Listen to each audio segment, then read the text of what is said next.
AICC ಅಧ್ಯಕ್ಷ ಮಲ್ಲಿಕಾರ್ಜುನ್ ಖರ್ಗೆ ಅವರು ಅಸ್ವಸ್ಥರಾಗಿದ್ದಾರೆ ಎನ್ನುವಂತಹ ಮಾಹಿತಿ ಸಿಗ್ತಾ ಇದೆ. ನಿರಂತರವಾಗಿ ಚುನಾವಣಾ ಪ್ರಚಾರದಲ್ಲಿ ಭಾಗಿಯಾಗಿತ್ತು. ಹಾಗಾಗಿ ಸ್ವಲ್ಪ ಸುಸ್ತಾಗಿರಬಹುದು, ದಣಿದಿರಬಹುದು.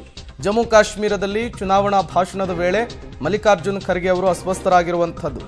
ಕೂಡಲೇ ಮಲ್ಲಿಕಾರ್ಜುನ್ ಖರ್ಗೆ ಅವರ ನೆರವಿಗೆ ಕಾಂಗ್ರೆಸ್ ನಾಯಕರು ಧಾವಿಸ್ತಾರೆ. ನೀರು ಕುಡಿದು ಸುಧಾರಿಸಿಕೊಂಡಿದ್ದಾರೆ ಮಲ್ಲಿಕಾರ್ಜುನ್ ಖರ್ಗೆ ಅವರು. ಬಳಿಕ ಕುರ್ಚಿ ಮೇಲೆ ಕುಳಿತು ಭಾಷಣವನ್ನು ಮಾಡ್ತಾರೆ ಖರ್ಗೆ ಅವರು. ನೀವು ಕೂಡ ವಿಜುವಲ್ಸ್ ಅನ್ನು ಗಮನಿಸ್ತಾ ಇದ್ದೀರಿ.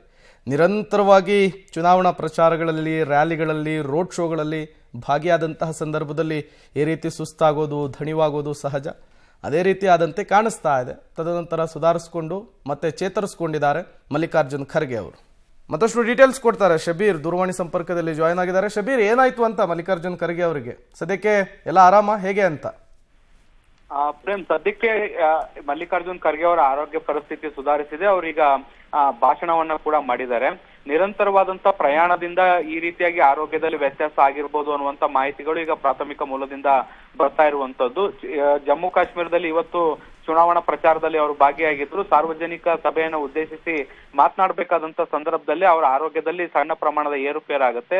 ಅದಾದ ಬಳಿಕ ಅವರು ನೀರು ಕುಡಿದು ಸುಧಾರಿಸ್ಕೊಳ್ತಾರೆ. ಸ್ವಲ್ಪ ಹೊತ್ತು ಕೂತ ಮೇಲೆ ಅವರ ಆರೋಗ್ಯದಲ್ಲಿ ಒಂದಷ್ಟು ಚೇತರಿಕೆ ಕಾಣಿಸ್ಕೊಳ್ಳುತ್ತೆ. ಮತ್ತೆ ತಮ್ಮ ಭಾಷಣವನ್ನ ಪೂರ್ತಿ ಮಾಡಿ ಮತ್ತೆ ಅಲ್ಲಿಂದ ತೆರಳಿದ್ದಾರೆ. ಸದ್ಯಕ್ಕೆ ಯಾವುದೇ ರೀತಿಯಾದಂತಹ ಅಪಾಯಗಳಿಲ್ಲ. ಅವರು ಸಾಕಷ್ಟು ಚೇತರಿಸಿಕೊಂಡಿದ್ದಾರೆ ಅನ್ನುವಂತ ಮಾಹಿತಿಗಳು ಕೂಡ ಈಗ ಸದ್ಯಕ್ಕೆ ಲಭ್ಯವಾಗಿದ್ದಾವೆ. Prem, okay, thank you Shabeer ತಮ್ಮೆಲ್ಲ ಮಾಹಿತಿಗಾಗಿ.